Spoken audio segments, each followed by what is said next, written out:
Hello बच्चों, नमस्ते। नमस्ते भाई, कैसे हैं आप सब लोग। मैं उम्मीद करती हूँ कि आप सब लोग बहुत अच्छे होंगे और बहुत अच्छे से अपनी तैयारी भी कर रहे होंगे, राइट। चलिए फटाक से आ जाइए, फिर अपनी आज की क्लास स्टार्ट करते हैं। प्रेम, प्रियांशु, राहुल, सुप्रिया, संन्यास, सुरेश कुमार, पंकज, राहुल। हाँ जी भैया, स्टार्ट करें। सबसे पहले अगर आप लोग लाइव आ गए हैं, मुझे देख पा रहे हैं, सुन पा रहे हैं, तो मुझे ये बताइएगा कि ऑडियो वीडियो सब कुछ क्लियर है क्या। फिर हम आज की क्लास स्टार्ट करते हैं। हाँ, अरे मैम ये कैसा है, इसमें क्लास नहीं चलती है। किसमें क्लास नहीं चलती है? क्लास तो बिल्कुल सही चल रही है। मैम भिंड से गुड आफ्टरनून, गुड आफ्टरनून। चलो स्टार्ट करें, आ जाइए अपनी। मैम ह्यूमन आई का नोट्स नहीं है, ह्यूमन आई का नोट्स मैं टेक्निकल टीम को दे चुकी हूँ, वो आपको अपलोड करवा देंगे। चलिए, ऑल क्लियर, साउंड वाउंड सब कुछ क्लियर है, तो अपनी आज की क्लास शुरू करते हैं। आज हम जो चैप्टर शुरू करने जा रहे हैं, उस चैप्टर का नाम है रिप्रोडक्टिव सिस्टम, प्रजनन तंत्र, प्रजनन या जनन तंत्र। प्यारे बच्चों, एनसीईआरटी में इस चैप्टर को नाम दिया हुआ है रिप्रोडक्शन हेल्थ या reproductive system and it's health, है ना। तो इस चैप्टर के बारे में देखो हम यहाँ पे क्या क्या पढ़ेंगे। सबसे पहले हमें पता होना चाहिए रिप्रोडक्शन होता क्या है, प्रजनन क्या होता है। फिर हमें पता होना चाहिए रिप्रोडक्शन कैसे होता है। फिर हमें पता होना चाहिए रिप्रोडक्शन कितने प्रकार से होता है। फिर हमें पता होना चाहिए ह्यूमन रिप्रोडक्टिव सिस्टम कैसे काम करता है, और रिप्रोडक्टिव सिस्टम में कौन कौन सी बीमारियां आ सकती हैं, हो सकती हैं, और रिप्रोडक्टिव सिस्टम को हेल्दी रखने के लिए कैसे कैसे क्या क्या प्रोसेस यहां पर दिए गए हैं एनसीईआरटी में, वो सारी चीजें हम पढ़ेंगे। बच्चों इसी चैप्टर में मैं आपको रिप्रोडक्टिव सिस्टम तो पढ़ाऊंगी, लास्ट में आपको पढ़ाऊंगी कॉन्ट्रासेप्टिव मेथड, गर्भ निरोधक जो प्रोसेस होती है उसके बारे में। क्योंकि जब आप आरआरबी ग्रुप डी 2018 वाला पेपर देखेंगे, 22 वाला पेपर देखेंगे ना बेटा, तो आपको पता लगेगा कि उसमें कॉन्ट्रासेप्टिव मेथड से बहुत सारे क्वेश्चंस आए हैं, है ना। जैसे उसके अंदर पूछ रखा है कॉपर टी प्रोसेस क्या होता है, उसके अंदर बहुत सारे गर्भ निरोधक गोलियों के बारे में क्वेश्चन आ रखे हैं, तो वो इसी चैप्टर में हम कवर करेंगे, राइट।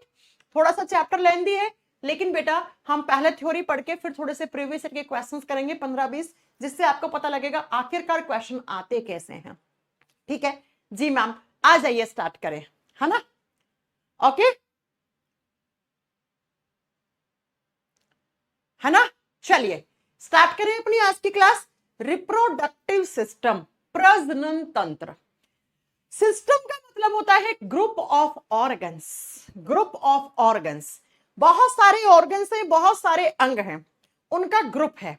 ऐसे ऑर्गन्स का ग्रुप जो रिप्रोडक्शन में काम आता है, जो किस में काम आता है, रिप्रोडक्शन में काम आता है।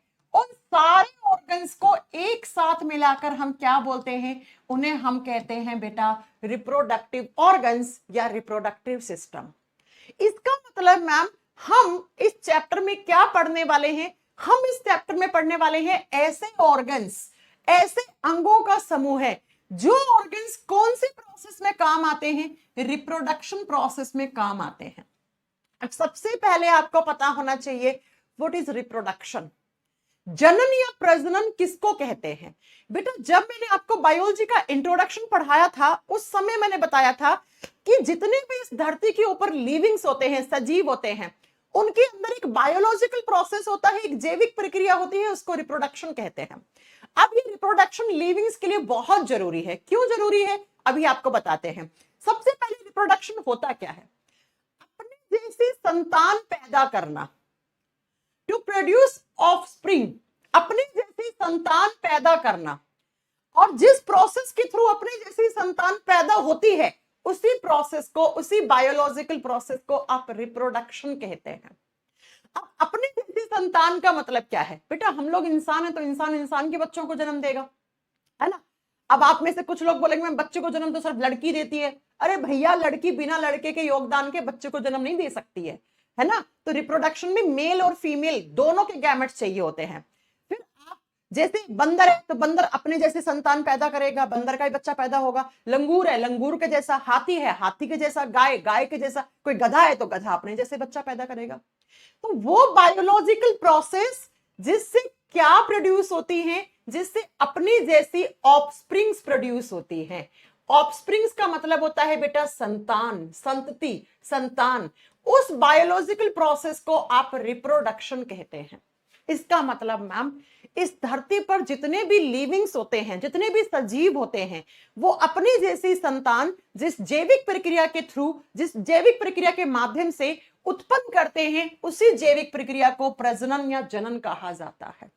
अपने जैसी ऑफस्प्रिंग प्रोड्यूस करना क्या कहलाता है बेटा? रिप्रोडक्शन कहलाता है, जनन कहलाता है, प्रजनन कहलाता है। ठीक है, अब आप मेरे से क्वेश्चन पूछो कि मैम क्या रिप्रोडक्शन जरूरी है? क्या मैम रिप्रोडक्शन जरूरी है? बिना रिप्रोडक्शन के क्या हो जाएगा? बेटा अगर रिप्रोडक्शन नहीं होगा तो अपने जैसी संतान पैदा नहीं होगी, और संतान पैदा नहीं होगी तो एक जनरेशन, एक पीढ़ी के बाद वंश खत्म हो जाएगा। क्या खत्म हो जाएगा? उस जो भी इंडिविजुअल स्पीसीज है उसका तो बेटा एग्जिस्टेंस ही खत्म हो जाएगा। जैसे आप देखो ना, पहले क्या था?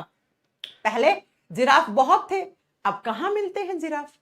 तो बेटा अगर रिप्रोडक्शन का प्रोसेस नहीं होगा तो बेटा अपने जैसी संतान एक पीढ़ी के बाद, एक जनरेशन के बाद खत्म हो जाएगा।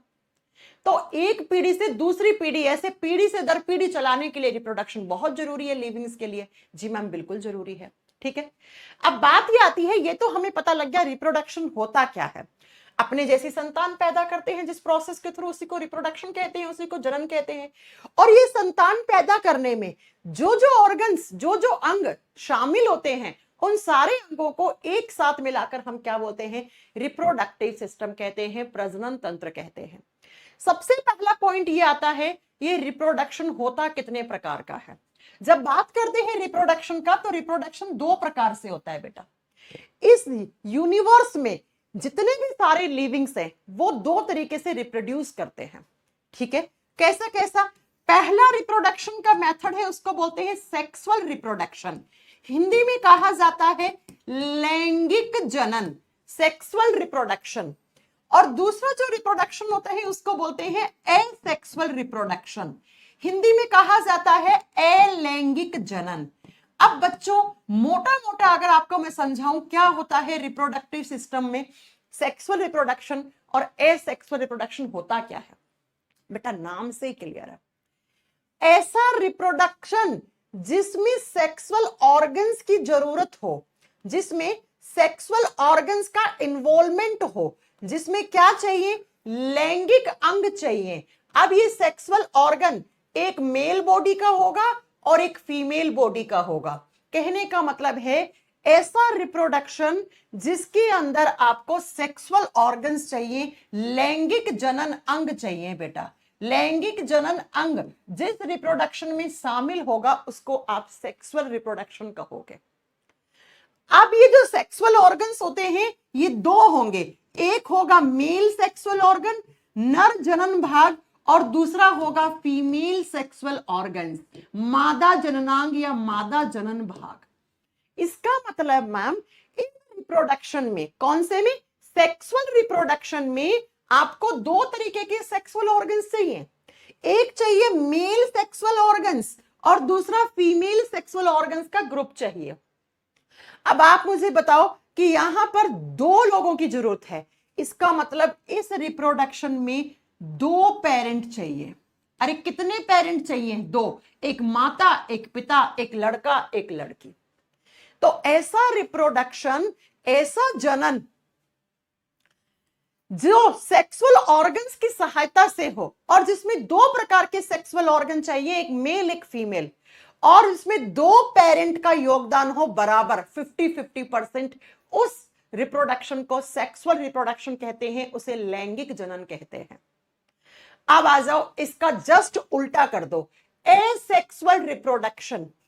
ऐसा रिप्रोडक्शन जिसमें सेक्सुअल ऑर्गन की जरूरत ही ना हो, जिसमें लैंगिक जनन अंगों की आवश्यकता ही ना हो, ना ही मेल सेक्सुअल ऑर्गन की जरूरत हो, ना ही फीमेल सेक्सुअल ऑर्गन की जरूरत हो, और जिसमें सिर्फ सिंगल पेरेंट, एक पेरेंट चाहिए, एक ही पेरेंट चाहिए। अब आप उसको माता बोल लो, उसको पिता बोल लो, है ना, एक सिंगल पेरेंट। ऐसा रिप्रोडक्शन जिसमें सेक्सुअल ऑर्गन्स की जरूरत ही नहीं है, फिर मैम कैसे रिप्रोड्यूस कर दिया? फॉर एग्जाम्पल, मान लो कोई लिविंग है, ऐसे ये लिविंग है, ठीक है, ये लिविंग थोड़ा सा बड़ा हो गया, इसकी ग्रोथ हो गया, तो इसने अपने आप को दो हिस्सों में तोड़ दिया, ऐसे बीच से अपने आप को तोड़ दिया। एक हिस्सा यहां पे टूट के गिरा है ना, और एक हिस्सा यहां पे टूट के गिरा। थोड़े दिनों के बाद देखा कि हूबहू इसके जैसा एक इस हिस्से से ऐसा का ऐसा जीव बन गया और एक इस हिस्से से ऐसा का ऐसा जीव बन गया। तो मुझे बताओ, इसमें दो पेरेंट की जरूरत पड़ी क्या? नहीं ना मैम, सिंगली यहाँ पे एक ही आपको पेरेंट की जरूरत पड़ी। दूसरा, मुझे बताओ इसमें कोई सेक्सुअल ऑर्गन्स की जरूरत पड़ी क्या? नहीं पड़ी मैम। तो ऐसा रिप्रोडक्शन का मेथड जिसमें ना ही मेल सेक्सुअल ऑर्गन की जरूरत हो ना फीमेल सेक्सुअल ऑर्गन की जरूरत हो, जिसमें ओनली सिंगल पेरेंट हो और बेटा वही अपनी जैसी संतान पैदा कर दे, उसको हम क्या कहते हैं? उसको हम एसेक्सुअल रिप्रोडक्शन कहते हैं। इसके एग्जाम्पल देंगे अभी आगे आपको, अमीबा, प्लेनेरिया, सारा पढ़ाएंगे सब कुछ, पेशेंस रखो, राइट।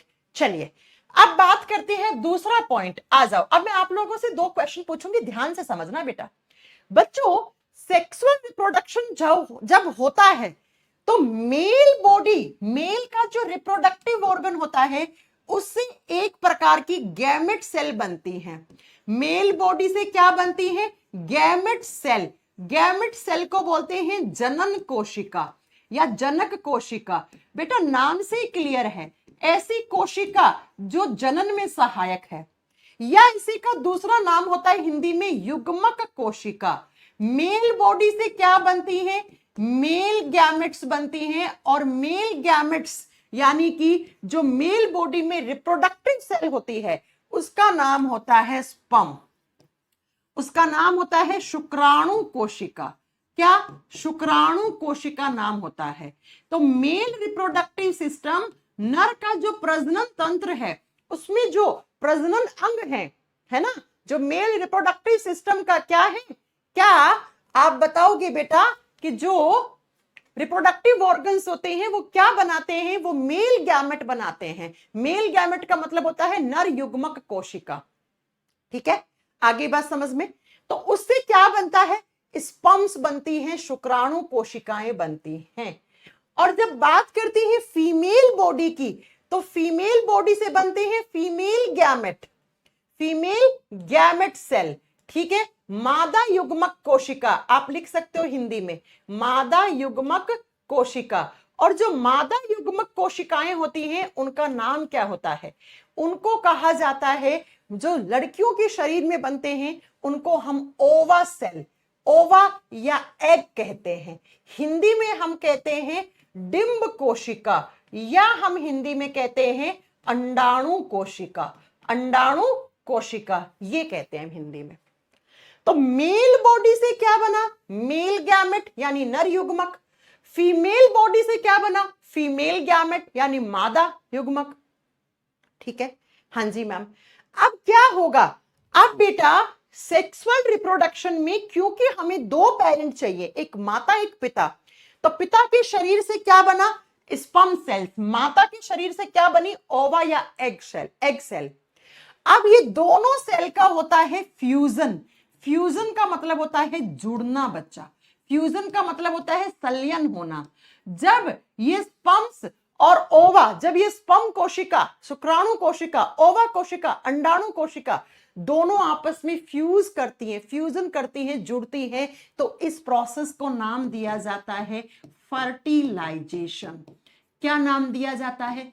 फर्टिलाइजेशन, निषेचन का नाम दिया जाता है।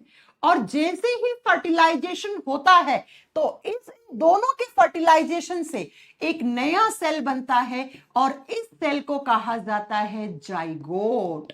इसे क्या कहा जाता है हिंदी में? युग्मनज कोशिका कहा जाता है। अब ये जाइगोट क्या है? जाइगोट एक प्रकार की सेल होती है, एक प्रकार की कोशिका होती है बच्चों। और मैं आपको कितनी बार पढ़ाऊं, जितने भी लिविंग्स होते हैं उनके शरीर का निर्माण जिस सबसे छोटी संरचना से हुआ है उसको कोशिका, उसको सेल कहते हैं बेटा। उसको क्या कहते हैं हम? सेल कहते हैं। तो ये जाइगोट बन गया, जाइगोट में एक सेल है। अब ये जाइगोट अपने आप को डिवाइड करेगा, 2 सेल, 2 से 4, 4 से 8, 8 से 10, और ऐसे करते करते बहुत सारी सेल्स, बहुत सारे टिश्यूज, बहुत सारे ऑर्गन्स बन जाएंगे। तो एक इंसान या फिर एक इंडिविजुअल स्पीसीज बन जाएगी, एक ऑफस्प्रिंग बन जाएगा, एक संतान बन जाएगा बेटा। तो मेरे कहने का मतलब क्या है? मेरे कहने का मतलब है ऐसा रिप्रोडक्टिव सिस्टम का टाइप, ऐसा रिप्रोडक्शन जो स्पर्म और ओवा के फर्टिलाइजेशन से हुआ है, ऐसी संतान जो शुक्राणु और अंडाणु या डिंब कोशिका के जुड़ने से, इनके निषेचन से एक नया जाइगोट बनकर एक नई संतान बनी है। तो इस रिप्रोडक्शन को हम सेक्सुअल रिप्रोडक्शन कहते हैं, इसे हम लैंगिक जनन कहते हैं। ऐसा रिप्रोडक्शन जिसमें स्पर्म्स और ओवा यानी कि शुक्राणु कोशिकाएं और अंडाणु कोशिकाओं का दोनों का योगदान 50-50% होता है, उस रिप्रोडक्शन के मेथड को आप सेक्सुअल रिप्रोडक्शन कहते हैं। आगे मेरी बात समझ में? आगे मेरी बात समझ में? जी मैम। अब मुझे बताओ कि अगर आपसे पूछ ले एग्जामिनर, क्या जो एसेक्सुअल रिप्रोडक्शन होता है, क्या उसमें स्पर्म्स और ओवा की जरूरत होती है? नहीं मैम। अरे कहां चाहिए कोई स्पर्म और कहां चाहिए कोई अंडाणु कोशिका, है ना? नहीं चाहिए ना। तो मतलब मैम एसेक्सुअल रिप्रोडक्शन में क्या जरूरत नहीं होती है? गैमेट सेल्स की जरूरत नहीं होती है। ना ही मेल गैमेट, ना ही फीमेल गैमेट, ना नर युग्मक ना मादा युग्मक, दोनों ही नहीं चाहिए। तो एग्जामिनर क्वेश्चन कैसे पूछेगा? एग्जामिनर क्वेश्चन पूछता है ना? एग्जामिनर क्वेश्चन पूछता है कि भैया कौन से रिप्रोडक्शन में गैमेट सेल नहीं चाहिए होती है? एसेक्सुअल रिप्रोडक्शन में। हाँ जी मैम, समझ में आया आपको सेक्सुअल रिप्रोडक्शन क्या होता है और एसेक्सुअल रिप्रोडक्शन क्या होता है? चलिए आपको और अच्छे से समझाते हैं और यहां से बनने वाले 4 क्वेश्चंस आपको क्लियर करवाते हैं। सेक्सुअल रिप्रोडक्शन में क्या आप बताओगे बेटा? 2 पेरेंट चाहिए। देखो, माता पिता दोनों चाहिए, जबकि इसमें सिंगल पेरेंट, एक पेरेंट चाहिए। आपसे पूछेगा कि सेक्सुअल रिप्रोडक्शन में क्या होता है कि जो संतान बनती है वो जेनेटिक मिक्स बनती है दोनों की। अरे भैया, आपके अंदर जीन्स माता वाले भी है, पिता वाले भी हैं। आप अपने माता पिता के जीन्स, आप अपने माता पिता के डीएनए से बने हो, तो आपके अंदर मिक्स जीन है, कुछ मम्मी वाले हैं, कुछ पापा वाले हैं। तो बेटा सेक्सुअल रिप्रोडक्शन में जो ऑफस्प्रिंग बनती है, यानी जो संतान बनती है, वो जेनेटिकली मिक्स होती है दोनों पेरेंट्स की। उस संतान के अंदर दोनों के लक्षण हैं। आप बोलते हो ना, मेरी हाइट मेरे पापा पे गई है, अरे यार मेरे पापा के 25 साल में बाल झड़ गए तो मेरे भी बाल झड़ना शुरू हो गए, मेरी आंखों का कलर मम्मी पे गया है ना? बहुत सारी चीजें। तो बेटा कहने का मतलब है सेक्सुअल रिप्रोडक्शन में जो संतान बनती है, उस संतान में दोनों पेरेंट्स का क्या होता है? मिक्स पैदा होता है बच्चा। हाँ जी मैम। जबकि बेटा आप क्या बताओगे? एसेक्सुअल रिप्रोडक्शन में क्या होता है? Identical to parent. अब आइडेंटिकल का मतलब क्या होता है? मुझे पहले एक बात बताओ कि हाँ, आपका जन्म आपके माता पिता की वजह से हुआ, क्या आप हूबहू अपने मम्मी पापा के जैसे दिखते हो? नहीं दिखते हो ना हूबहू। एकदम 100% आपकी शक्ल मम्मी से पापा से मैच थोड़ी होती है, हो ही नहीं सकती, क्योंकि आधे जीन्स मम्मी से आए, आधे पापा से आए। तो बेटा सेक्सुअल रिप्रोडक्शन जब होता है तो उसमें जो संतान बनती है वो माता पिता का मिक्स बनती है। आधे कैरेक्टर्स माता से आते हैं, आधे पापा से आते हैं। जबकि बेटा एसेक्सुअल रिप्रोडक्शन होता है, उसमें जो संतान बनती है वो आइडेंटिकल, आइडेंटिकल का मतलब हूबहू, किसके जैसी? जिस एक पेरेंट की जरूरत थी। अरे मैंने अभी आपको एक एग्जांपल दिया कि मान लो ये जीव है, इस जीव के 2 टुकड़े हो गए, 2 टुकड़े होने के बाद यहां से एक, इस टुकड़े से एक नया ऐसा का ऐसा बन गया, इस टुकड़े से एक नया का ऐसा बन गया। तो बेटा ये हूबहू इसके जैसा है, देखो ना ये संतान। तो जब भी एसेक्सुअल रिप्रोडक्शन होता है तो संतान आइडेंटिकल बनती है। आइडेंटिकल का मतलब होता है हूबहू, पेरेंट जैसी। अमीबा ने अगर अपने आप को तोड़ के 2 नया अमीबा बनाया है, तो बेटा जो 2 नए बनाए हैं वो 100% पुराने अमीबा के जैसे होंगे। जबकि हम ऐसे नहीं है, हम हुबहू माता पिता जैसे नहीं है। ठीक है, चलिए अगला बेटा क्या होता है, सेक्सुअल रिप्रोडक्शन जब होता है तो उसमें रेगुलर बॉडी सेल्स काम में आती हैं। रेगुलर बॉडी सेल्स का मतलब क्या होता है? रेगुलर बॉडी सेल्स का मतलब होता है बेटा शरीर की सामान्य कोशिकाएं।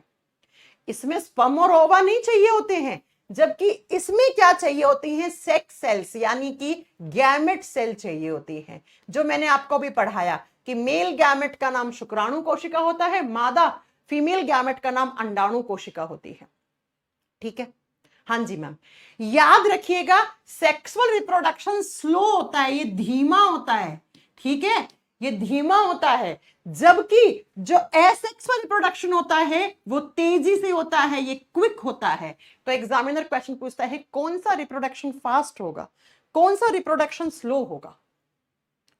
अब मैं आपसे एक क्वेश्चन पूछती हूं, आप लोग आंसर करेंगे कमेंट बॉक्स में। बेटा कौन से रिप्रोडक्शन में वेरिएशन आ सकती है? वेरिएशन शब्द का मतलब होता है विभिन्नताएं। आप यहां पे देखो, इस रिप्रोडक्शन में जो संतान बनती है वो हुबहू माता पिता जैसी नहीं होती है।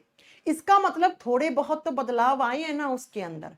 तो बेटा इस रिप्रोडक्शन में वेरिएशंस आर पॉसिबल, वेरिएशन आ सकते हैं।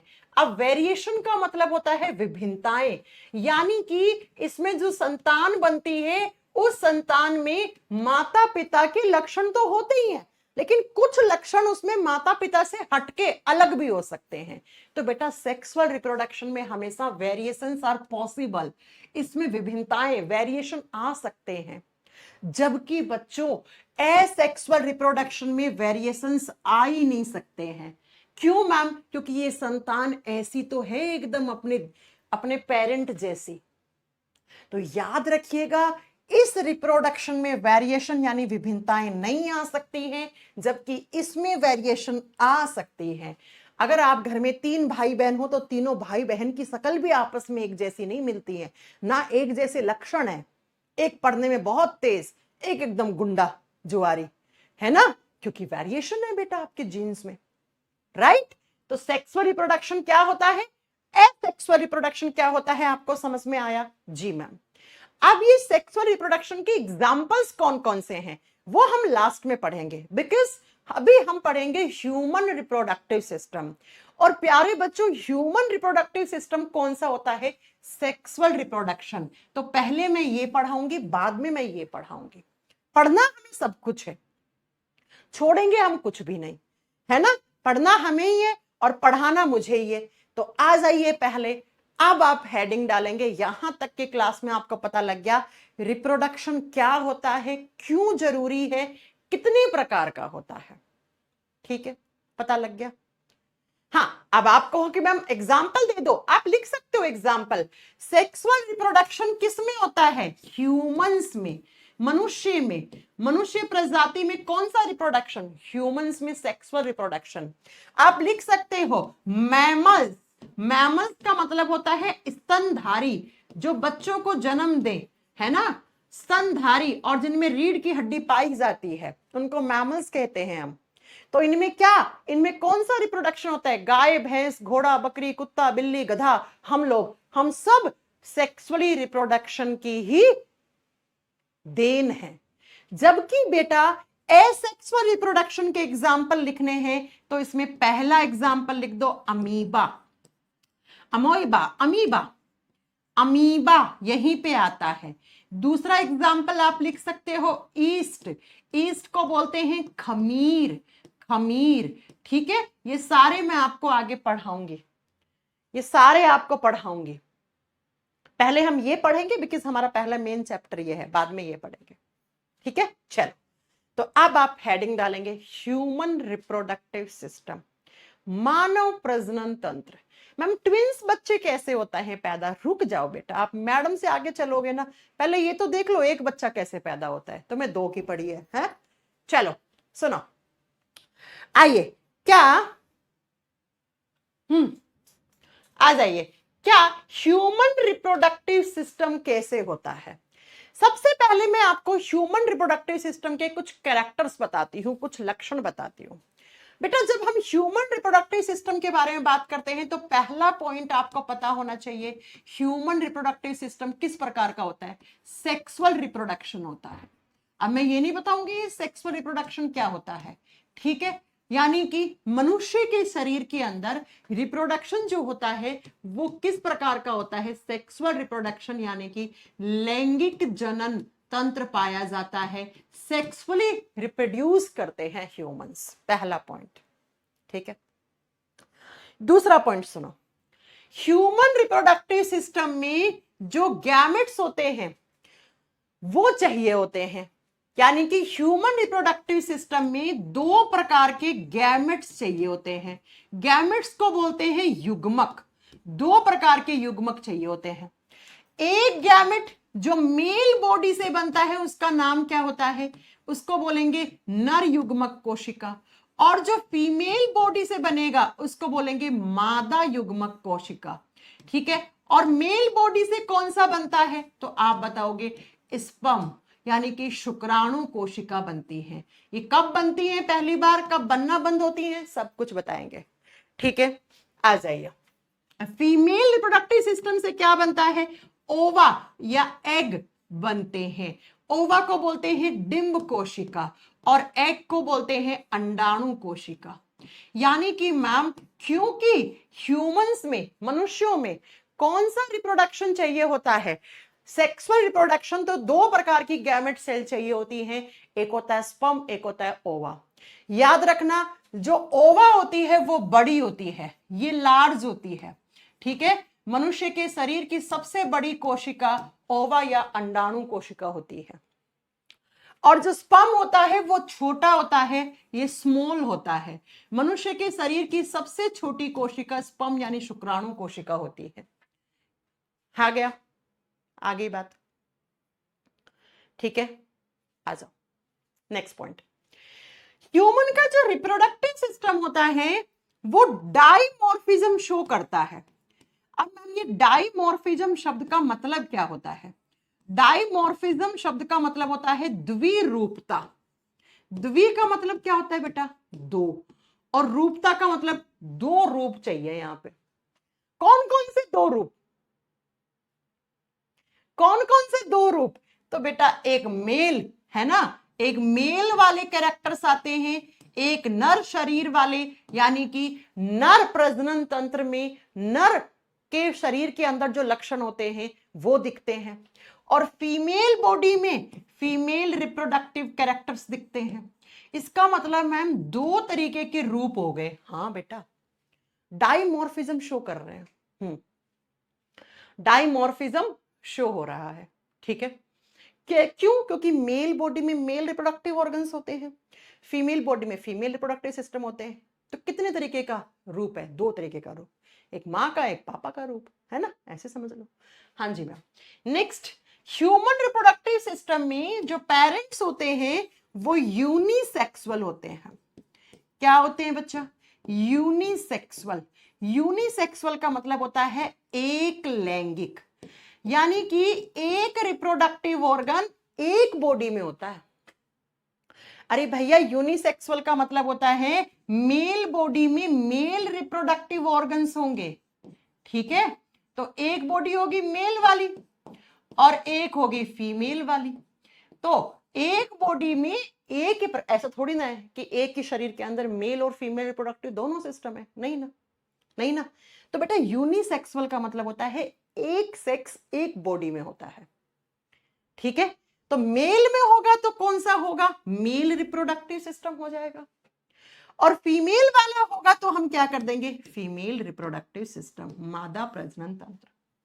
यूनिसेक्सुअल का मतलब समझ रहे हैं, यूनि का मतलब एक, सेक्सुअल का मतलब सेक्सुअल ऑर्गन, एक बॉडी में एक सेक्सुअल ऑर्गन होता है, मेल की होगी तो मेल, फीमेल होगी तो फीमेल, ठीक है। आगे बात समझ में, जी मैम। अब नेक्स्ट सुनो, अगला पॉइंट, जब हम ह्यूमन रिप्रोडक्टिव सिस्टम की बात करते हैं तो ह्यूमन जो होते हैं वो वीवी पैरस होते हैं, वीवी पैरस होते हैं। अब इस वीवी पैरस शब्द का मतलब होता है हिंदी में जरायुज। बेटा ऐसे एनिमल्स, ऐसे जानवर जो सीधा बच्चों को जन्म दे उनको हम वीवी पैरस कहते हैं। जो सीधा क्या बना दे, जो सीधा इन्फेंट बना दे, इन्फेंट का मतलब होता है शिशु, बच्चा। अरे जो डायरेक्टली किसको पैदा कर दे, एक छोटे बच्चे को पैदा कर दे, उनको हम वीवी पैरस कहते हैं। एक शब्द होता है ओवी पैरस, अंडायुस, जो पहले अंडा पैदा करे, उस अंडे में से चूजा निकले और वो चूजा आगे चलकर बच्चा कहलाए, है ना। चलो सुनो, आपको एग्जाम्पल दिखाते हैं फोटो दिखा के, तो और अच्छे से समझ में आएगा। वीवी पैरस को हिंदी में कहते हैं जरायुस। क्या कहते हैं बच्चों? जरायुस। जो बच्चों को जन्म दे उनको जरायुस कहा जाता है, और जो पहले अंडा दे, अंडे में से चूजा उसका बच्चा निकले, उसको अंडायुस कहा जाता है, उसको अंडायुस कहा जाता है। जैसे मुर्गी पहले अंडा देती है, अंडे में से क्या निकलता है? बच्चा। जैसे बतख, बतख का अंडा, अंडे में से चूजा निकलता है। मोरनी अंडा देती है, अंडे में से चूजा निकलता है ना। जैसे क्रोकोडाइल, ये जैसे आपने बहुत सारी चीजें देखी होंगी, कबूतर, कबूतर के अंडे रहते हैं, छिपकली के अंडे रहते हैं, देखे आपने कभी? हाँ, तो बेटा ऐसे एनिमल्स, ऐसे जानवर जो पहले अंडा दें और अंडे में से चूजा निकले, उनको ओवी पैरस कहते हैं। जबकि जो सीधा बच्चे को जन्म दे, जैसे कुत्ता है तो जो फीमेल डॉग होती है वो क्या करती है? डायरेक्टली बच्चे को जन्म दे देती है। जैसे आप लिखोगे घोड़ा, जो फीमेल हॉर्स होती है वो क्या करती है? डायरेक्टली बच्चे को जन्म देती है। ऐसे ही बेटा हम लोग ह्यूमंस सीधा बच्चे को जन्म देते हैं। तो हमारा रिप्रोडक्टिव सिस्टम यानी कि ह्यूमन रिप्रोडक्टिव सिस्टम जो होता है वो कैसा, उसमें क्या, उसमें हमेशा इन्फेंट यानी बच्चा पैदा होता है सीधे ही, कोई अंडा वंडा नहीं आता है। तो हम लोग क्या हैं? हम लोग वीवी पैरस हैं। तो ह्यूमन रिप्रोडक्टिव सिस्टम के कौन कौन से कैरेक्टरिस्टिक्स हैं, कौन कौन से लक्षण हैं? तो बेटा पहला पॉइंट, ह्यूमंस में हमेशा सेक्सुअल रिप्रोडक्शन होता है। ह्यूमंस में हमेशा गैमेट युग्मक कोशिकाएं बनती हैं, रिप्रोडक्टिव सेल्स जनन कोशिकाएं बनती हैं। जो मेल बॉडी में जनन कोशिका होती है उसको स्पर्म यानी शुक्राणु कहते हैं। जो फीमेल बॉडी में जो आपकी रिप्रोडक्टिव सेल्स होती है उसको ओवा, अंडाणु या डिंब कोशिका कहते हैं। ठीक है। फिर मैंने कहा ह्यूमन रिप्रोडक्टिव सिस्टम डाइमॉर्फिज्म, द्विरूपता दर्शाता है। द्विरूपता का मतलब होता है एक बॉडी में मेल वाले रिप्रोडक्टिव ऑर्गन्स तो मेल वाले लक्षण, और फीमेल के रिप्रोडक्टिव सिस्टम में फीमेल वाले कैरेक्टर शो होते हैं। उसके बाद मैंने आपको बताया कि ह्यूमंस में दो होते हैं, एक मेल एक फीमेल। तो एक शरीर में एक ही प्रकार का सेक्स ऑर्गन होगा। ठीक है, मेल वाले होंगे तो मेल रिप्रोडक्टिव ऑर्गन्स, फीमेल वाले होंगे तो फीमेल। तो दो रूप हो गए बेटा। नेक्स्ट मैंने कहा ह्यूमन रिप्रोडक्टिव सिस्टम में डायरेक्टली क्या पैदा होते हैं? बच्चे।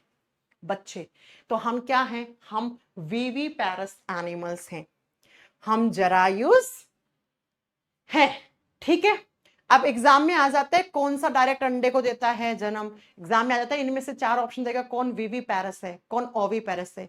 तो ये नेट से अपने आप निकाल लेना। कुछ तो आपको पता ही है, दैनिक जीवन में पता ही है आपको कि कुत्ता कुत्ते के बच्चे को जन्म देता है, गधा गधे के बच्चे को जन्म देता है, चिड़िया अंडा देती है, कबूतर अंडा देता है, मोर अंडा देता है, मोरनी, मोर मतलब मोरनी, लेकिन योगदान तो मोर का भी है ना, तो मोर मोरनी के अंडे होते हैं, है ना।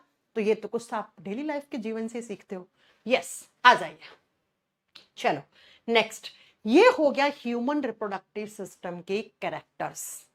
अब बात आती है हमारा जो रिप्रोडक्शन होता है उसकी फेजेस कौन कौन सी होते हैं। लिखो phases of human reproductive system, कौन कौन से फेज में कंप्लीट होता है। तो लिखो फेजेस ऑफ, आप पूरा लिखना बेटा, ठीक है। Phases of human reproductive system, मैं हिंदी में लिख रही हूं, क्या लिखना है आपको? मानव के प्रजनन तंत्र की अवस्थाएं। कौन कौन सी अवस्था होती है, कौन कौन सी फेजेस में हमारा रिप्रोडक्शन कंप्लीट होता है। ठीक है, कैसे एक बच्चा बनता है, बस आम भाषा में बताऊं तो कैसे एक बच्चा बनता है ना। चलो आ जाइए, स्टार्ट करते हैं। सबसे पहला फेज ह्यूमन रिप्रोडक्टिव सिस्टम का जो पहला फेज होना चाहिए बेटा, जिस सीक्वेंस में लिख रही हूं उसी सीक्वेंस में याद होना चाहिए। अरे ये कौन है, ये टेस्ट ट्यूब बेबी कैसे पैदा होता है? रुक जा मृदुल पाल, हैं? पहले ये तो देख ले नेचुरल बच्चे कैसे पैदा होते हैं, बाद में तुम देख लेना टेस्ट ट्यूब बेबी कैसे पैदा। पढ़ाएंगे, पेशेंस रखो बेटा, मैम से आगे मत चला करो, ये तो नुकसान तुम्हारा ही है। आ जाओ, क्या कौन कौन सी फेजेस में कंप्लीट होता है? नंबर 1 फेज आती है, उसको बोलते हैं गैमेटोजेनेसिस। मनुष्य के प्रजनन तंत्र की जो पहली अवस्था होती है उसको गैमेटोजेनेसिस, हिंदी में बोलते हैं युग्मक जनन। युग्मक जनन बच्चों, जेनेसिस शब्द का मतलब हमेशा होता है फॉर्मेशन। फॉर्मेशन का मतलब होता है बनना, निर्माण होना, और गैमेट का मतलब गैमेट। तो इसकी परिभाषा क्या होगी गैमेटोजेनेसिस की? गैमेटोजेनेसिस की परिभाषा होगी formation of gametes. Formation of gametes is known as gametogenesis. लिख लीजिएगा पूरा, ठीक है। और हिंदी में क्या लिखोगे? युग्मक कोशिकाओं का निर्माण होना युग्मक जनन कहलाता है। लिख दीजिए, युग्मक कोशिकाओं का निर्माण होना। अरे मैंने अभी पढ़ाया कि ह्यूमंस के अंदर सेक्सुअल रिप्रोडक्शन होता है, तो सेक्सुअल रिप्रोडक्शन के लिए क्या चाहिए? 2 प्रकार के गैमेट सेल चाहिए। हाँ जी मैम, तो ये जो गैमेट सेल बनने की प्रोसेस है ना, इसको गैमेटोजेनेसिस कहा जाता है। Formation of gametes is known as gametogenesis. युग्मक कोशिकाएं, या लिख सकते हो रिप्रोडक्टिव कोशिकाएं, प्रजनन कोशिकाएं, रिप्रोडक्टिव सेल्स, वो सेल्स जो रिप्रोडक्शन में काम आती हैं उनको रिप्रोडक्टिव सेल्स कहते हैं हम, उन्हीं को हम गैमेट सेल कहते हैं। तो प्यारे बच्चों, क्योंकि ह्यूमंस के अंदर 2 तरीके से गैमेट्स बनते हैं, तो बेटा इसका मतलब मैम हमें ये तो समझ में आ गया गैमेटोजेनेसिस क्या होता है, गैमेट्स बनना। अब ये गैमेट्स पहली बार कब बनते हैं? पहले आपको समझना पड़ेगा मेल बॉडी में, यानी कि लड़कों के शरीर में, नर शरीर में गैमेट्स जो बनते हैं उनको नाम हम क्या देते हैं? उस गैमेट सेल को हम नाम देते हैं स्पर्म, शुक्राणु कोशिका। तो अगर आपसे एग्जाम में क्वेश्चन पूछ ले कि मेल गैमेट का नाम क्या है, नर युग्मक कोशिका का या नर जनन कोशिका का नाम क्या है, क्या करके आओगे? स्पर्म, शुक्राणु कोशिका। आगे बात समझ में? आगे बात समझ में? जी मैम। अब ये स्पर्म बनना कब शुरू होते हैं? पहली बार तो जब कोई बच्चा यानी लड़का है ना, लड़का कब, उस लड़के की प्यूबर्टी एज शुरू हो जाती है। प्यूबर्टी एज यानी कि उसकी किशोरा अवस्था क्या हो गई है? स्टार्ट हो गई है, शुरू हो गई है। तो उस बच्चे के अंदर क्या बनना शुरू हो जाते हैं? गैमेट्स, स्पर्म सेल्स बनना शुरू हो जाते हैं। किस अवस्था में? किशोरा अवस्था में। ठीक है बच्चों। अब ये लड़कों की किशोरा अवस्था कब शुरू होती है? जब वो बच्चा 12 से 13 साल का हो जाएगा तब। यानी कि एक लड़का जब वो 12 से 13 साल का हो जाता है तो उसकी प्यूबर्टी एज शुरू हो जाती है, उसकी किशोरा अवस्था शुरू हो जाती है, और उसी प्यूबर्टी एज में कुछ चेंजेस आते हैं जिनको प्यूबिक चेंजेस, जिनको हम किशोरा अवस्था वाले बदलाव कहते हैं। और उसी बदलाव में एक बदलाव ये होता है कि उस लड़के के अंदर क्या बनना शुरू हो जाते हैं? स्पर्म्स, शुक्राणु कोशिकाएं बनना शुरू हो जाती है। अब ये लड़का जब बूढ़ा हो जाएगा, 55-60 साल का हो जाएगा, तो इसके अंदर ये स्पर्म सेल्स बनना बंद हो जाएंगे।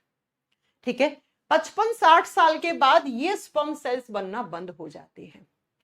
ठीक है, अब क्योंकि ये लड़का है और लड़के के शरीर में स्पर्म बने हैं, तो ये जो स्पर्म बनते हैं ना, इस प्रोसेस को स्पर्मेटोजेनेसिस कहा जाता है। स्पर्मेटोजेनेसिस। अब बच्चा, जेनेसिस शब्द का मतलब क्या होता है? फॉर्मेशन। और स्पर्म का मतलब क्या हो गया? शुक्राणु कोशिका। तो हिंदी में कहा जाता है इसे शुक्राणु जनन। तो अगर आपसे पूछ ले एग्जामिनर कि स्पर्मेटोजेनेसिस कहां होता है, तो मेल बॉडी में होता है बेटा, मेल बॉडी में होता है बेटा, है ना? जी मैम। कब होता है? जब प्यूबर्टी एज शुरू होती है। कब? 12 से 13 साल में। ठीक है, और अच्छे से आगे पढ़ेंगे। अब जैसे मेल बॉडी में स्पर्म बने हैं, वैसे ही फीमेल बॉडी में यानी कि महिलाओं के शरीर में जब एक महिला 11-12 साल की हो जाती है तो उस महिला के शरीर में जब प्यूबर्टी एज शुरू होती है तो उस महिला के अंदर क्या बनते हैं, उस महिला के अंदर ओवा फॉर्मेशन होता है। ओवा या एग, जिसको हिंदी में बोलते हैं डिंब कोशिका या अंडाणु कोशिका बनना शुरू हो जाती है। अंडाणु कोशिका बनना शुरू हो जाती है कब? जब इस बच्ची की प्यूबर्टी एज शुरू होती है तब। कब बेटा? जब इस बच्ची की प्यूबर्टी एज स्टार्ट होती है, जब इसकी किशोरा अवस्था शुरू होती है तो उस अवस्था में कुछ बदलाव आते हैं और उन्हीं बदलाव में एक बदलाव होता है बेटा कि इस लड़के के अंदर क्या, ओवा, अंडाणु बनना शुरू हो जाते हैं। कब मैम? ब्लास्टोसिस्ट क्या होता है भी आएगा 10 मिनट के बाद, रुको। कब मैम? जब ये महिला 11 से 12 साल की हो जाती है तो उसकी प्यूबर्टी एज शुरू हो जाती है।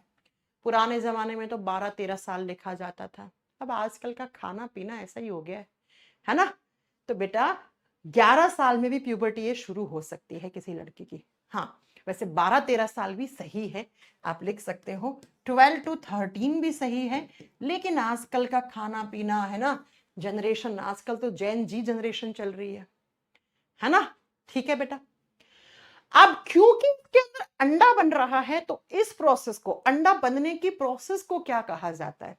oogenesis। क्या कहा जाता है? oogenesis। तो अगर आपसे एग्जाम में क्वेश्चन पूछ ले oogenesis कहां होता है, यानी कि अंडाणु जनन कहां होता है? फीमेल बॉडी में। अरे अंडे कहां बनते हैं? फीमेल में बनते हैं। ये लो। तो बच्चों जब भी इंसानों के अंदर रिप्रोडक्शन होगा तो रिप्रोडक्शन की जो पहली फेज होगी उस फेज में क्या होना चाहिए? उस फेज में गैमेटोजेनेसिस होना चाहिए। गैमेटोजेनेसिस का मतलब है युग्मक, यानी कि रिप्रोडक्टिव सेल्स, जनन कोशिकाएं बननी चाहिए। ठीक है। अब अगर मेल बॉडी है तो मेल में मेल रिप्रोडक्टिव सेल्स यानी कि स्पर्म्स यानी शुक्राणु कोशिकाएं बननी चाहिए। ये शुक्राणु कोशिकाएं बनने की जो प्रोसेस होती है, जो प्रक्रिया होती है, उसको स्पर्मेटोजेनेसिस या शुक्राणु जनन कहा जाता है। ये कब? जब कोई बच्चा यानी लड़का 12 से 13 साल का होता है तब उसमें ये प्रोसेस होना शुरू हो जाती है। जब वो 55-50 साल के ऊपर होता है तो धीरे धीरे उसमें स्पर्म्स का प्रोडक्शन गिरना शुरू हो जाता है। ऐसे ही महिलाओं के अंदर जब महिला 11-12 या 12-13 साल की बच्ची होती है, उसकी प्यूबर्टी ये शुरू होती है तो बेटा उसमें एग का फॉर्मेशन होता है। एग यानी अंडाणु बनते हैं और इस अंडाणु को बनने की प्रोसेस को oogenesis कहा जाता है। और जैसे ही महिला 50 साल की होती है उसके बाद उसमें अंडा बनना 45 के बाद ही बंद हो जाते हैं। 45 से धीरे धीरे एग फॉर्मेशन कम हो जाता है क्योंकि उसका मीनोपॉज हो जाता है। ये सब आपको आगे सब कुछ समझ में आएगा, राइट? हाँ जी मैम। तो पहला प्रोसेस क्या हो गया? अरे भैया रिप्रोडक्शन के लिए क्या चाहिए? स्पर्म्स और ओवा चाहिए। तो ये तो बेसिक रिक्वायरमेंट है सेक्सुअल रिप्रोडक्शन की। अगर किसी लड़के के अंदर स्पर्म ना बने तो क्या वो पिता बन पाएगा? नहीं ना। अगर किसी महिला के अंदर अंडा नहीं बन रहा, बन के बाहर नहीं निकला ओवरी से फैलोपियन ट्यूब में, तो वो मां बन सकती है क्या? नहीं ना। इसलिए बेटा कहते हैं माता पिता दोनों का 50% योगदान है आपको बनाने में। तो बिल्कुल सही बात है, बिल्कुल सही बात है। ठीक है। हाँ जी ma'am. Ma'am what is menarche? बेटा आगे बताएंगे प्रकाश, मेनार्की क्या होता है, मीनोपॉज क्या होता है। ठीक है। जब किसी भी लड़की का पहली बार मेंस्ट्रुअल साइकिल स्टार्ट होता है और उसमें जो ब्लीडिंग होती है उसको मेनार्की कहा जाता है, रजोदर्शन कहा जाता है। और जब लास्ट होता है menstrual cycle at the age of 45, 46, 47, 50 तो उसको मीनोपॉज कहा जाता है। मैं सब कुछ पढ़ाऊंगी, थोड़ा थोड़ा पेशेंस रखना शुरू करो। ठीक है। चलो मैम, तो पहला process complete. Yes ma'am, gametogenesis बन गए, मेल बॉडी में स्पर्म बन गए, फीमेल बॉडी में ओवा बन गए। मैं थोड़ा सा पानी पी लो यार, गला सूख गया ना।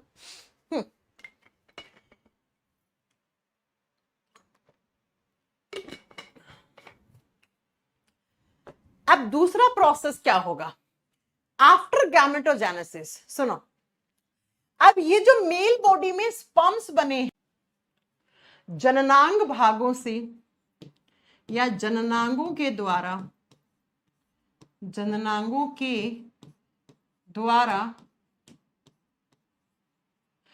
मादा शरीर में पहुंचना, मादा शरीर या मादा की प्रजनन अंगों में पहुंचना, पहुंचना वीर्य सेचन कहलाता है, इंसेमिनेशन कहलाता है।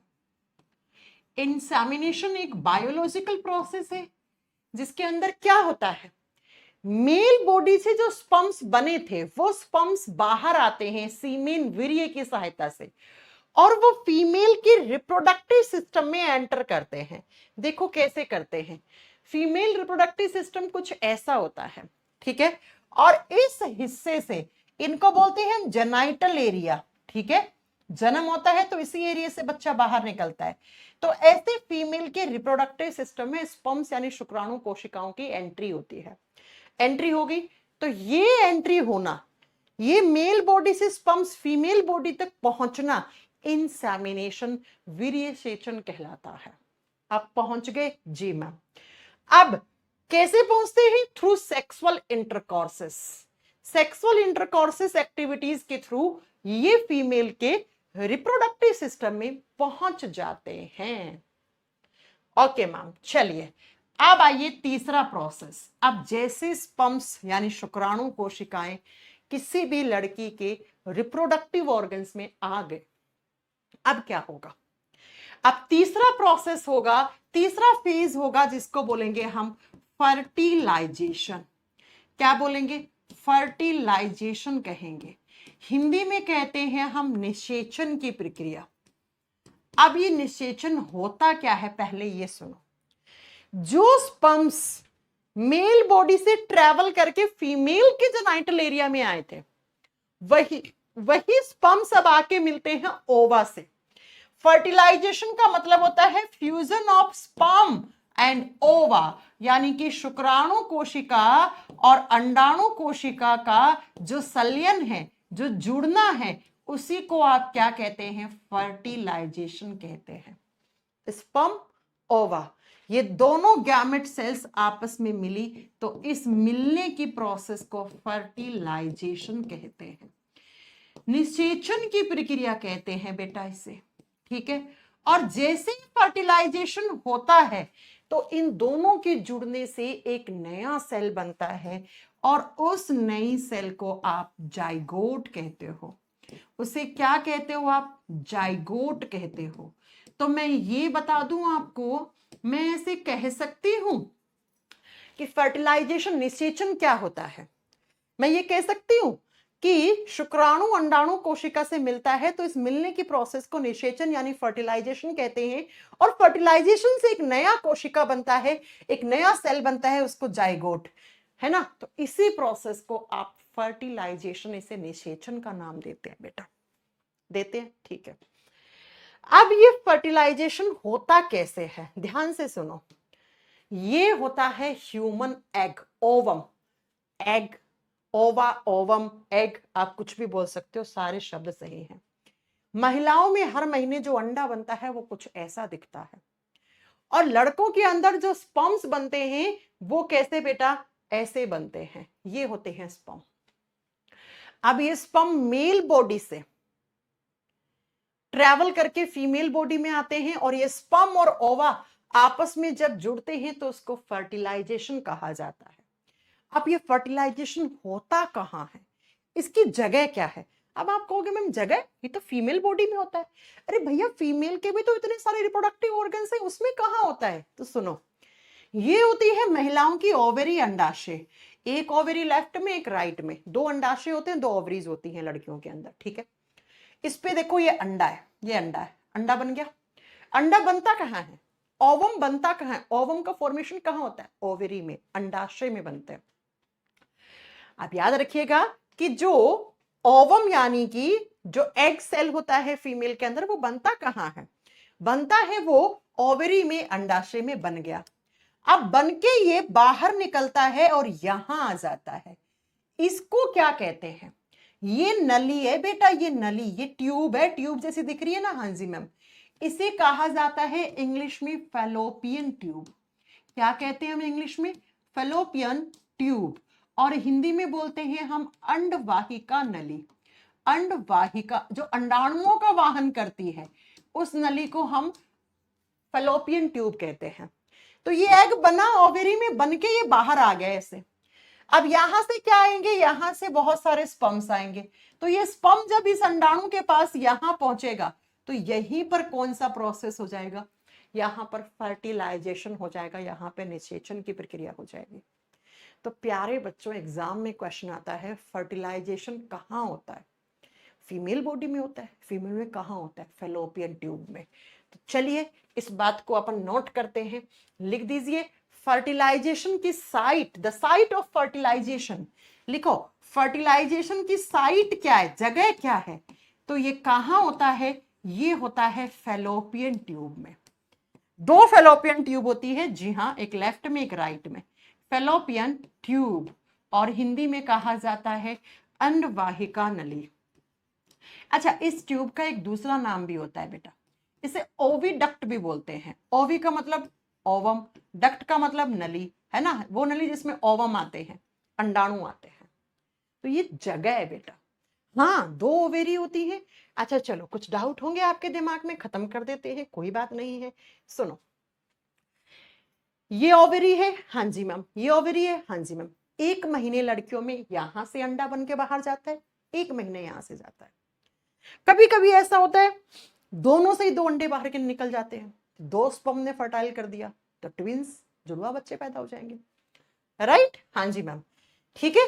तो ये भी फैलोपियन ट्यूब है, ये भी फैलोपियन ट्यूब है, 2 होती है। अब जैसे फर्टिलाइजेशन होता है ऐसे होता है बेटा फर्टिलाइजेशन। देखो आप, फर्टिलाइजेशन होता कैसे, ऐसे, ये अंडाणु कोशिका है, ये वाली, जी मैम, और ये क्या है, ये स्पर्म सेल है। तो जैसे स्पर्म और अंडा मिला, शुक्राणु और अंडाणु कोशिका मिली, तो क्या हो गया, फर्टिलाइजेशन। कहां हुआ, फैलोपियन ट्यूब में, जी मैम, ठीक है, आ जाइए।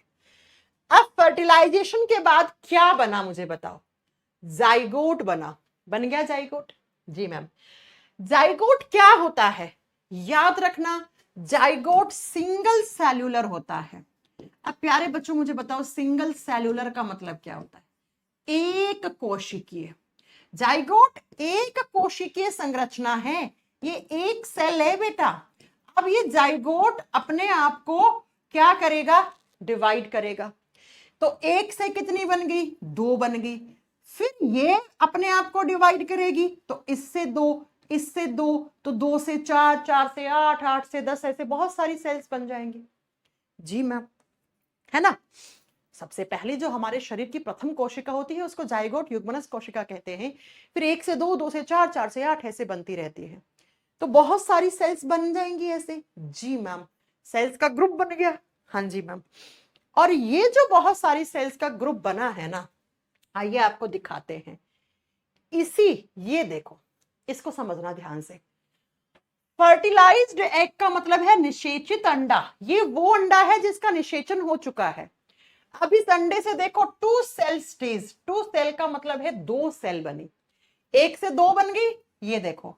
अब देखो 2 से 4 बन गई, जी मैम, 4 से 8 बन गई, हाँ जी मैम, 8 से 16 बन गई, हाँ जी मैम। अब जब ये 16 से ज्यादा बनना शुरू हो जाती हैं, ये तो चलता रहेगा आगे से प्रोसेस, ये तो आगे से आगे प्रोसेस चलता रहेगा, ठीक है। 16 से 32 बनेंगी, है ना, क्योंकि बहुत हमारे बॉडी में तो ट्रिलियन सेल्स होती हैं। तो बेटा अब इस स्ट्रक्चर को ब्लास्टोसिस्ट कहा जाता है। अभी एक बच्चा कमेंट करके पूछ रहा था ना, व्हाट इज ब्लास्टोसिस्ट, है ना, पूछ रहा था ना मेरे से बच्चा, मैंने कहा था रुक जाओ। तो पहले फर्टिलाइज्ड एग से 2 बनी, 2 से 4, 4 से 8, 8 से 16। अब 16 से ऊपर जब ये स्टेज पहुंच जाती है तो बेटा इसको ब्लास्टोसिस्ट कहा जाता है। ये ब्लास्टोसिस्ट बन गया, राइट। तो मैं ये लिख सकती हूं इस चीज को यहां पे। आप बताइए क्या मेरा लिखना ये सही है कि जाइगोट सिंगल सेलुलर था। हाँ मैम, सिंगल से कितनी बनी, 2 बनी, 2 से कितनी बनी, 4, 4 से कितनी बनेंगी, 8, 8 से कितनी बनेंगी, 16, ठीक है, 16 बन गई। अब 16 जैसे ही बन जाती हैं तो इस स्ट्रक्चर को आप क्या बोलते हो, ब्लास्टोसिस्ट कहते हो। हिंदी में सेम नाम है बेटा, इसे हम क्या कहते हैं, ब्लास्टोसिस्ट कहते हैं। अब प्यारे प्यारे बच्चों सुनो, ये फर्टिलाइजेशन के बाद हुआ, फर्टिलाइजेशन के बाद हुआ, यानी कि मैम यहां पर तो बहुत सारी सेल्स बनना शुरू हो गई। जी मैम, अब क्या होगा, अब क्या होगा, अगला प्रोसेस, अगला प्रोसेस 3 नंबर के बाद, जैसे ही फर्टिलाइजेशन हुआ सेल्स बन गई, अब 4 नंबर पे, नोट 3, 4 नंबर पे होगा फेज, उसको बोलेंगे इम्प्लांटेशन। इम्प्लांटेशन, और इम्प्लांटेशन शब्द को हिंदी में कहते हैं प्रत्यारोपण। बच्चों आपने सुना है ना, पौधारोपण, पौधे को रोप दिया, एक नए पौधे को, है ना, फिर उसमें पानी दिया, उसको बड़ा करा, पौधे का जन्म हो गया। प्रत्यारोपण का मतलब क्या होता है, सुनो, ये ब्लास्टोसिस्ट, पहले मैं समझाती हूं फिर लिखवाती हूं आपको। देखो यहां पे फर्टिलाइजेशन हुआ, जी मैम, एक सेल से 2 सेल, 2 से 4 सब बनी, बन के ये सेल यहां पे, ये क्या है, ये यूट्रस होता है, ये फीमेल का यूट्रस है, ये गर्भ है। यूट्रस को हम क्या कहते हैं, गर्भ कहते हैं। बोलते हैं ना बच्चा मां के गर्भ में 9 महीने रहा, वो यहीं रहता है बच्चा। तो क्या होता है, अब यही फर्टिलाइज्ड एग इस यूट्रस की दीवार के साथ आके ऐसे चिपक जाता है बेटा, गर्भ की दीवार के अंदर आके धंस जाता है, चिपक जाता है इसके साथ, और इसी चिपकने को हम क्या कहते हैं, इसी को हम इम्प्लांटेशन कहते हैं। प्रत्यारोपण, रोपण हो गया इसका, ये चिपक गया गर्भ की दीवार के साथ, और इसके बाद ये जो ब्लास्टोसिस्ट है, इससे आगे चलकर बहुत सारी सेल्स, बहुत सारी कोशिकाएं, फिर टिश्यूज, टिश्यूज को उत्तक बोलोगे आप, टिश्यूज बनेंगे, टिश्यूज से ऑर्गन बनना शुरू होंगे इस बच्चे के अंदर, और अगले 9 महीने तक यहां पे आपका बच्चा का जो है यही रहेगा 9 मंथ्स तक, क्योंकि फीमेल मैमल का गेस्टेशन पीरियड 9 महीने होता है। 9 महीने तक ये बच्चा यहीं पर, और इसका एम्ब्रियोनिक डेवलपमेंट होगा, इसका भ्रूणीय विकास होगा, इसमें उत्तक बनेंगे, इसमें ऑर्गन्स बनेंगे, इसमें सिस्टम बनेंगे, और 9 महीने के बाद इस यूट्रस के माउथ की ओपनिंग होती है और यहां से बच्चा बाहर डिलीवर हो जाता है, बच्चे का जन्म हो जाता है। ठीक है, तो आइए जरा आपको बताते हैं इम्प्लांटेशन का मतलब क्या होता है। इम्प्लांटेशन शब्द का मतलब होता है कि जो ब्लास्टोसिस्ट बना था, वो ब्लास्टोसिस्ट, आप ऐसे बना लीजिएगा, वो ब्लास्टोसिस्ट कहां पे, ये यूटेरस है फीमेल का, ये क्या है, यूटेरस है, गर्भाशय है, ये गर्भ है, गर्भाशय है, और इसी गर्भाशय की ये दीवार है, ये दीवार है, और इस दीवार की जो सबसे अंदर वाली लेयर होती है, आगे पढ़ाएंगे आपको, 3 लेयर होती है ना, तो सबसे अंदर वाली जो परत है इसके साथ आके ऐसे चिपक गया। अब इसमें धीरे धीरे सेल्स ऐसे बनना शुरू हो जाएंगी, फिर टिश्यूज, फिर ऑर्गन्स, और इस स्ट्रक्चर को जब इसका प्रत्यारोपण होता है तो इसको क्या बोलते हैं, ब्लास्टोसिस्ट कहते हैं। ठीक है, अब इस ब्लास्टोसिस्ट से आगे चलकर क्या हो जाता है, एम्ब्रियो, फीटस, बच्चा, है ना।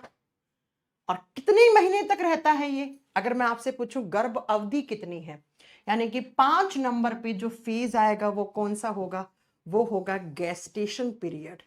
और गेस्टेशन पीरियड का मतलब क्या होता है बेटा, गर्भ अवधि कितनी होती है, गर्भ अवधि, गर्भ के कितने दिन होते हैं, तो 9 महीने को आप गुणा कर लो, एक सप्ताह में 7 दिन होते हैं, तो बेटा 9 मंथ्स होती है हमारा गेस्टेशन पीरियड। 9 मंथ्स, 9 महीने तक इस बच्चे का एम्ब्रियोनिक डेवलपमेंट होता है, इसका भ्रूणीय विकास होता है, और 9 महीने के बाद इस यूट्रस का ये माउथ होता है, इसकी ओपनिंग होती है और बच्चा बाहर डिलीवर हो जाता है, बच्चे का जन्म हो जाता है।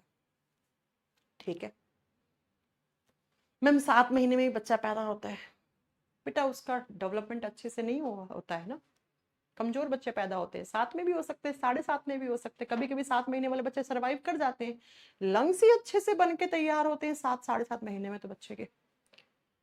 ठीक है, तो क्या आपको ये फेजेस समझ में आई, भाई मैंने कहा था रिप्रोडक्शन का मतलब क्या होता है, अपने जैसी संतान पैदा होना। अब अपने जैसी संतान पैदा कर दी कि नहीं कर दी? हाँ, आ गई बच्चा, बच्चे का जन्म हो गया, ठीक है, अभी बच्चा लड़का भी हो सकता है, लड़की भी हो सकती है ना, हो गया। तो कौन कौन सी फेजेस थे इस बच्चे का जन्म हुआ? तो सबसे पहला फेज आपसे पूछे रिप्रोडक्शन का, फर्स्ट फेज क्या है? गैमेटोजेनेसिस। सेकंड फेज क्या है? आप क्या बोलोगे? इंसेमिनेशन, वीर्यसेचन। तीसरा फेज क्या है? फर्टिलाइजेशन। क्या होता है, कहां होता है, क्या बनता है? चौथा फेज क्या है? इम्प्लांटेशन। पांचवा क्या है? गेस्टेशन पीरियड, गर्भ अवधि 9 महीना। आगे बस समझ में। तो ये रिप्रोडक्शन की फेज होती है बेटा। इन सारी फेजेस में रिप्रोडक्शन, ह्यूमन का रिप्रोडक्शन ऐसे होता है। अब ये आप जितना सोच रहे हैं, देख रहे हैं, उतना आसान नहीं है बेटा। अब इस रिप्रोडक्शन में 2 लोगों का योगदान है, male reproductive system, female reproductive system. तो हमें मेल भी अच्छे से पढ़ना पड़ेगा और हमें फीमेल भी अच्छे से पढ़ना पड़ेगा, ठीक है? तो आ जाइए, पहले हम पढ़ेंगे क्या? मेल रिप्रोडक्टिव सिस्टम, और फिर पढ़ेंगे हम female reproductive system. Male reproductive system में कौन कौन से ऑर्गन्स होते हैं और फीमेल रिप्रोडक्टिव सिस्टम में कौन कौन से ऑर्गन्स होते हैं, ये सब पढ़ना है। ये वाला जो फोटो है ये मेल रिप्रोडक्टिव सिस्टम की होती है।